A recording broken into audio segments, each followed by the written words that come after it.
This is the most disgusting thing I've ever had to read, I've ever had to watch, or write down in my life. But I gave you all my word. I'm a man of my word. I said that I would update you all as this trial took place. And I'm sure you all have seen a lot of videos. A lot of people have made videos about the trial and giving y'all some of the high points or some of the big points from the trial. But I'm going to share in this video, I'm going to be one of the very few channels on YouTube that's going to share a lot of the specificities or the granularities of the case that a lot of people glossed over that really matter and can make all the difference in the world about this trial. That goes from Cassie's testimony, the male escort testimony, some of Diddy's reactions, some key and important people that was confirmed to be actually associated to Diddy in this trial, and even the reason that Cassie confirmed Diddy decided to assault her in the infamous hotel video. She actually tells us in the trial why it is that he decided to attack her that day. Because I was originally going to start this video off by saying that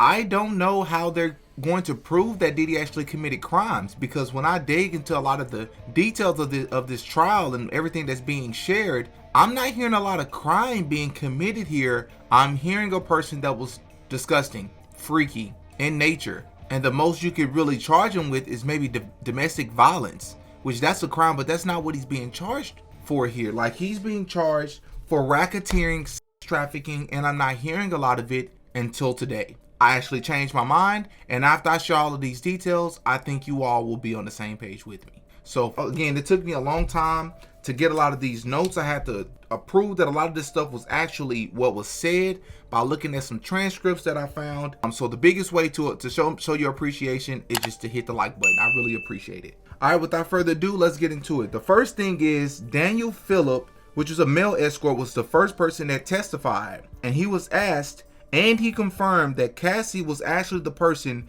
that made all the payments. She was not drunk or high when she was making most of these payments, but he could not confirm if she was in complete control or not. Mark, which was Diddy's lead defense attorney, requested that Cassie actually walk out to the stand before the jury comes out to avoid earning herself extra sympathy points. This is because, as I'm sure a lot of y'all have heard, Cassie is actually in a different relationship. Obviously, this is her and Diddy's first time seeing each other since 2018, and she is actually 8.5 months pregnant. So she wore this brown dress that hugged her body, obviously hugging her belly, and it apparently went all the way down to her ankles. Her husband was in attendance, and so the defense thought it would be a lot better for them if she's already seated by the time the jury comes out, because if they see her walking to the stand and she's pregnant and she's about to testify to all these gruesome things that she experienced while she was with Diddy, then it could only help the prosecution. But the judge actually denied this. So the jury actually came out first, and they actually watched Cassie walk out to the stand, which was 100% a win for the prosecution. Cassie began to talk about how her and Diddy first met. She was 19. She would eventually sign a 10-album deal, which, as we know, only one of those albums would be released. She said her and Diddy actually did not become intimate in any fashion or romantic in any fashion until she was 21. And I believe she said their first time was in Miami when they actually had intercourse for the first time. And upon this occasion, Diddy gave her a blue ecstasy pill, which she had never done before, and he performed oral on her, which she also had never done before, and which, by the way, she was in a relationship at the time. And she would eventually leave this person, become what she thought to be exclusive with Diddy, but she would soon and later find out that it was not exclusive, and Diddy told her, and I quote, "I'm Puff Daddy, I have multiple women." And she said it wasn't long after this before all of the controlling behavior begins. He controlled everything from the music that she dropped, which explains why she only dropped one album, because in her words, her full-time job pretty much became the freak-offs that we're about to get into here in a sec. But he not only controlled that, he controlled her phones, her every device, where she went, down to the white French nail tips that he loves for his women to wear, which, by the way, if you remember this woman by the name of Audrey English, we covered her on the channel. We almost interviewed her on the channel, but I'm glad I didn't pay that money, because we later found out that she was actually scamming people. But she did tell a lot of truth in her testimony when she first came out, talking about when she was a dancer at some of Diddy's parties, one of the things that she stated was that it wasn't just Diddy's women that he liked to wear white fingernail polish or whatever, but it was also his mother, or his so-called mother, that people have alleged that he also has a weird relationship with, let's just say that to be polite, who he also required to wear these French nail tips. And then Cassie started to testify about the freak-offs. She said at these freak-offs, baby oil was the requirement, but Diddy said that it had to be the Johnson & Johnson brand, it had to be warm, and staffers would get the freak-offs ready at the hotels beforehand. And this is very important, guys, because again, she is implicating other people. So this is starting to look like an enterprise when you form it that way, and there's a pattern that is being shown here. This is what started to make the difference for me when you started to implicate other people, and it's proven in a court of law that all these other people was playing different roles and making sure these things were set up. It'll make more sense. Just follow me. She says staffers would get baby oil, lube, and condoms ready beforehand. The purpose of the baby oil was to make sure that her and the male escorts' bodies were glistening. Cassie testified that if she got too dry during the quote-unquote freak-offs, Diddy would stop the freak-offs sometimes every 5 minutes or so and have them to reapply the oil. And at this point in the testimony, for some odd reason, Diddy was actually shaking his head. Of all the things, of all the crazy things you're about to hear happened, this was the one thing Diddy chose to shake his head about. A lot of people couldn't understand. I couldn't understand that. It was weird because I would think you would shake your head at other things. But my theory here is that he shook his head not because of the weird things that have already been listed, because it gets way, way, way worse. But I think he was shaking his head because of her implications of other people that played a role. Because again, if you can prove that other people helped him with this, then it becomes just he's freaky and he likes to have orgies or whatever, and it becomes a crime because other people are playing a role, which you could argue it's an enterprise. This is where racketeering could come in. She even testified that at one point or another, they inflated a kiddie pool in the middle of the hotel room and filled it with baby oil, and Diddy would request that Cassie would get in this kiddie pool fully dressed because he loved the whole show of it all, and he would like to watch her undress in this baby oil. She said at these freak-offs, if that's what you want to call them, I have reason to believe that they were something else, but we talked about that. She said there were many drugs that were being used, from cocaine, ketamine, ecstasy, marijuana, mushrooms, and MDMA. She used drugs not because she enjoyed using drugs, but she stated that she used it to numb herself because she did not want to do these things, but she did it because Diddy enjoyed it, and she felt like Diddy would use certain things against her if she did not participate, which we'll get into later. She said that they would pay escorts anywhere from $1,500 to $6,000 per session in cash, either directly from Diddy, sometimes from the security detail. Once again, that's important. Remember that for later. She's implicating other people that help him run this quote-unquote enterprise. Because if this is just about somebody being freaky, we wouldn't care. But you're having to prove that this man is guilty of coercion and forced labor. And I think this testimony alone, I think did a great job of proving it by itself. And this right here is really what did it. Cassie also testified that they would fly out escorts, they made flight arrangements, booked hotels, etc. by permission or by direction of Diddy. And if you all don't know, there's something called the Mann Act, which is it is against federal law to fly out escorts to perform these sorts of activities for money. Cassie said there was a freak-off pattern, so there was a way in which that they conducted these things. There would first be masturbation, then there would be touching, then there would be oral. She said she felt that these were never about her. The aftermath was quote-unquote chaos and disgusting. She said there was oil and wax smeared everywhere, from walls, door handles, floors, furniture, etc. She said it got so bad that it was a few times that the hotel actually charged a huge lump sum of money to Diddy to completely remodel and remake the room because the room would be that disgusting. She said there would be the smell of urine, body odor, candle wax everywhere, sometimes even blood, because even when she was menstruating, she was expected to perform. But it gets worse. She said Diddy also urinated on her. Not only that, but Diddy told the escorts to urinate on her. The escort even urinated in Cassie's mouth. She said, and I quote, this is what Cassie said, "I choked. It was too much urine in my mouth. I was laying in a position I couldn't easily get out of. I put my hands up, but I couldn't get him to stop. But nothing happened. There were even times that Diddy and the escort would have intercourse with Cassie at the same time. Even if he wasn't there, that being Diddy, he would FaceTime in to watch the escort and her have intercourse." And where it gets one of the weirdest parts of the trial was the part where she testified that when Diddy would be in person for these freak-offs, he would sit off in the corner, he would basically choreograph. Everything was controlled from the lighting in the room. You know, she said he recorded it. He would direct the escort to move and hit it from certain positions, and he pretty much controlled everything.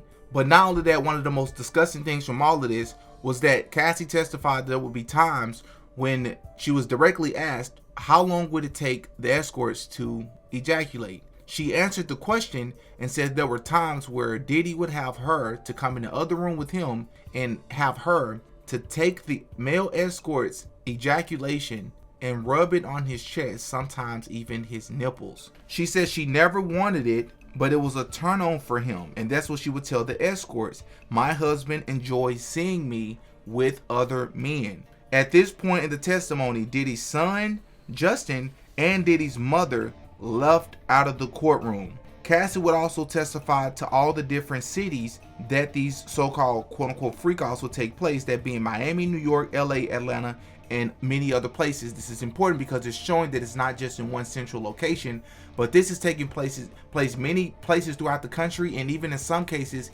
outside of the country as well. She said they will book hotels under fake names like Jackie Starr, Frank Black, Frank White. She said he controlled her money, took her keys, laptops. She also talked about the violence that we not only saw on camera before, which by the way, they also released the extended version of that hotel assault that we've all seen. Well, they've released the entire 15-minute unedited video where it shows her coming to the elevator, what happened after the fact and everything, and that was shown in the courtroom, which by the way, she shared the backstory to this infamous video, stating that she had a red carpet appearance sometime later that day for a movie that she was premiering in, and that she did not want to be, or she wanted to be basically in her best mindset and wanted to present herself as best as possible, and so therefore she did not want to participate in a freak-off that particular day.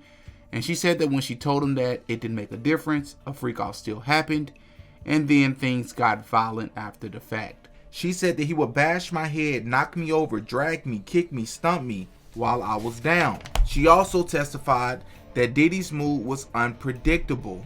His eyes would go black, and if she never understood what the word no meant in this relationship, and there were times where he would just strike out and just hit her, assault her, drag her, simply because he did not like something that she said or did. She testified that one time in downtown LA, one of Diddy's security guards handed her a gun. She was terrified that she was so terrified that it would go off, she didn't know what to do. She even named Diddy's, this is one of the most critical parts, she named Diddy's inner circle, Christina Kiram, Neil Dominique, David James, and said that they helped run the operation, end quote. She also named members of Diddy's security team who were pretty much assigned with watching Cassie's every move, D-Rock, Bones, Uncle Paulie, Fahim, and Malik, and said that they also helped run the operation. Many other freak-offs, she said, was not only recorded, but she believes the reason for that was used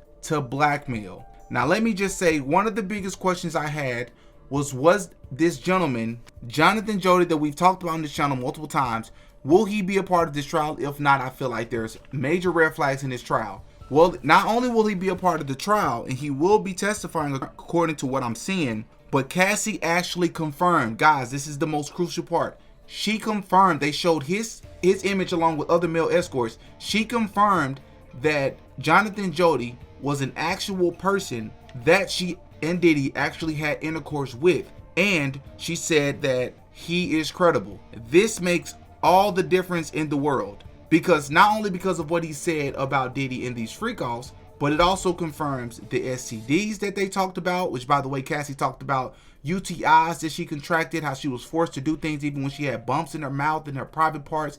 She talked about all of that. But not only was it a big thing that she confirmed this guy because of what he said about the freak-offs, but because of all the other stuff he said about Diddy. Diddy being a Freemason, Diddy being a part of the quote-unquote Illuminati, the things that he said about Trump, which led to him doing what he did at the Trump Hotel. It kind of validates all of it, guys. Because again, guys, one of the biggest things I was concerned about was how the prosecution was going to turn this case from a case about abuse to a case about trafficking, right? You have to be able to prove that. And I have to say, I would be remiss if I didn't say the defense have not had their time as of yet to cross-examine, but it's important to state this because I'm pretty sure they're going to ask Cassie all of the things that I've heard other people on the internet saying themselves. They don't see Cassie as a victim. They believe that Cassie was a willing participant and that she got out before the cops came, so to speak. They say that she enjoyed this and she reaped the benefits of dating a celebrity because she had ample opportunity to leave.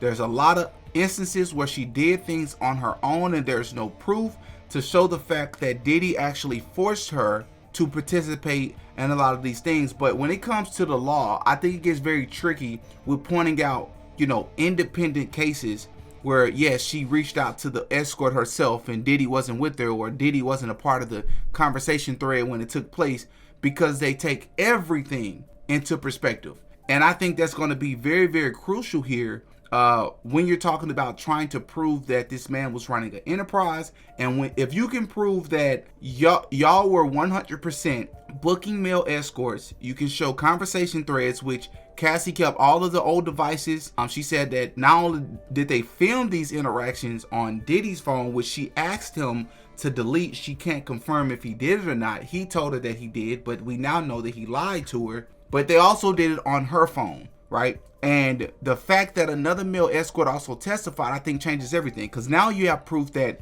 you were flying people out. That's violating the Mann Act. You have proof that you did it in multiple different cities, with multiple different people over an extended period of time. You have proof based on this testimony. I'm using the term proof loosely, but you have a person that was with him for years. And if they can prove that she's a credible witness, which I believe they've already done that, you're now also proving, based on her testimony alone, and I'm sure they have other means of evidence, that he had other people around him assisting him and helping him make this run like a well-oiled machine, no pun intended. I told y'all I was going to give it all to you, no Diddy, but I wanted to make sure I was very extensive in this case. The last thing I'll say is, the weirdest part about all of this, to me personally, is the details in itself, obviously, guys, is disgusting enough. But in addition to that, I found it very strange that he would have his family here. And I maybe that's about publicity. I seen somebody ask, what if he's doing that? He's having his family show up by threatening to cut them off financially. And maybe he's done that. I don't know. But it does look better on his end if his family is sitting behind him and supporting him. But when the reports are coming out that his family is walking out at certain parts of the testimony, certain parts of this trial, when it gets very, very deep in the weeds, that's not a good look for Diddy. It's not a good look for Diddy. They're reporting that he's doing heart symbols to his daughters and his family throughout the trial. It's even been reported he had a holy Bible and he was reading from it, which I think is all a show. I don't know if that's actually true or not, but I believe him, like other celebrities like Kanye, used Christians and Christianity and the Bible as a means to trick people. I do, because nobody's perfect. For you to be claiming to be a Christian or follow God and to be doing all of this behind closed doors to this level, I don't believe this is just a mistake. This is complete and total domination and manipulation, in my opinion. I'll let y'all decide if y'all feel like Cassie was a participant or not. What I know was apparently this courtroom was extremely tense. It was super, super emotional for several people. I do wonder how Cassie's husband is feeling. Hearing all of this, I'm sure she explained it to him beforehand, but hearing all of it, hearing her having to talk about it in front of all of these people, I'm sure it isn't the easiest thing to sit through. They also testified that when Cassie first walked out, she didn't look at anybody but the judge and walked straight to her stand. But they're testifying that Diddy didn't take his eyes off of her, because this is their first time seeing each other since 2018, apparently. So yeah, again, this is just the beginning. My understanding is that she'll be testifying up until the end of this week, maybe up until Thursday, unless she goes into labor beforehand. And then I believe next week we'll move into the defense doing their cross examinations, which I'll try to cover that as well. Again, I could do a video every day to update y'all daily, but I think that will become not necessarily redundant, but it'll be a little bit overwhelming. And I want these videos to be a little bit more comprehensive in nature, such as this one. It'll be a longer video, but I'll try to get y'all all the information that I can. But they're saying if Diddy does not, if they can't prove racketeering or sex trafficking, and essentially if they can only just prove that he was a nasty person that, you know, physically assaulted and verbally assaulted and psychologically assaulted his girlfriend, then he may be looking at much less than 10 years. Because remember, he's facing 15 years to life, but that's for all the charges. So if 2 or 3 of those charges don't stick and they only prove just one of those things, he may end up just serving 5 to 10 years with time served. You know, but again, this is super early. This is based on the information that's been reported so far. Y'all put in the comment section, give me your thoughts, let me know what you think. As always, I'm Demetrius. I go by D. Hit the like button. I appreciate you all for being here. Until next time, peace.